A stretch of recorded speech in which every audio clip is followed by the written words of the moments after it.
StrengthsFinder. StrengthsFinder. I think it's the Clifton StrengthsFinder. And the premise is there's 40 some different strengths that we all have. It's just what is your top 5 really is what drives how you operate. Got it. And my number 1 is strategy. My number 2 is futurist. So you put those two together and I can build a strategy, the process behind, and see the fullness of something out ahead of us. I see how it all fits together. I see the outcomes. I see who's involved. I see how, like, the value we provide to folks. And many times I feel like I'm selling air.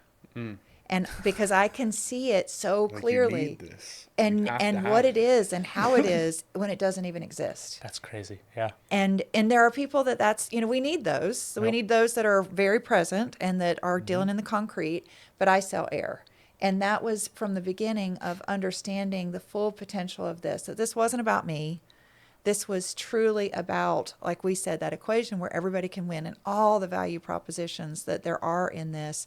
And, there's the baseline of students, families, employers, training partners, all of that. At this point, we were talking before we got on the air about the hierarchy of needs. We're now able to go to a higher level. And this summer, we've always had community partners like in the social service sector. We're able to take those conversations much, much deeper now because when you figure out the synergies, and I'll give an example, Feeding Tampa Bay. Feeding Tampa Bay, we all know and love. Yeah. They are meeting the need on the back end of folks that are hungry. Well, on the front end of that, they totally embrace, how do we do jobs training? How do we do placement? How do we stabilize them in their home security? All of those other aspects. And thinking about how we together can message and create shifts and impacts and so on.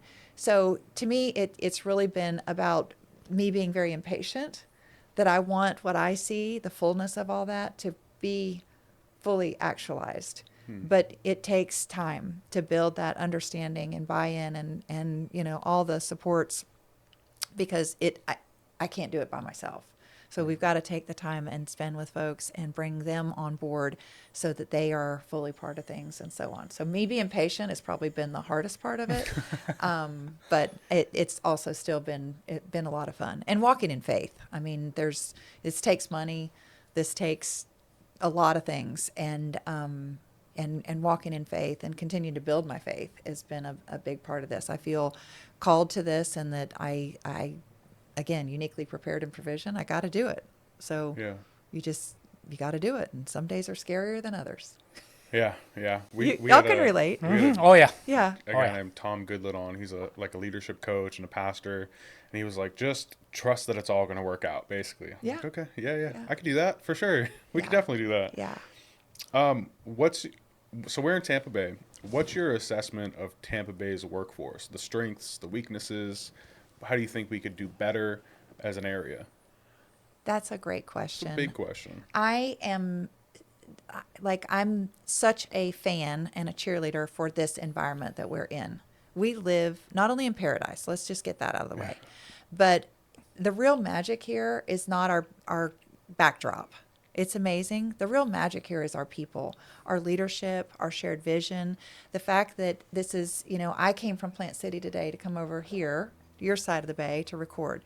But we're still part of what feels like a small town community. This Okay. region is a small town community. And the way that you can come here, we've got so many people moving in from out of area, and you can come here and be so successful in a company, starting a company, in leadership, anything. This is the ultimate land of opportunity. And that's one of the key messages that we share with our students. And I get emotional about this because our kids and the ones that are in high school, what they've lived through with COVID and all the subsequent bad news, Yeah. we come in and tell them the truth, which is it's good. And the American dream is alive and well. And what you can do with some hustle, some ingenuity, being indispensable, living it with integrity, all the things that are the hallmarks of success. We share that with them and then, paint those concrete places and ways of what they can access. And the other piece of that is that they can know that how they're uniquely made, like what makes them tick, there's something for them many students have not thrived in four walls because they need to be on a construction site. Yeah. So the market here is booming in many sectors. We have competitive wages that are continuing to adjust.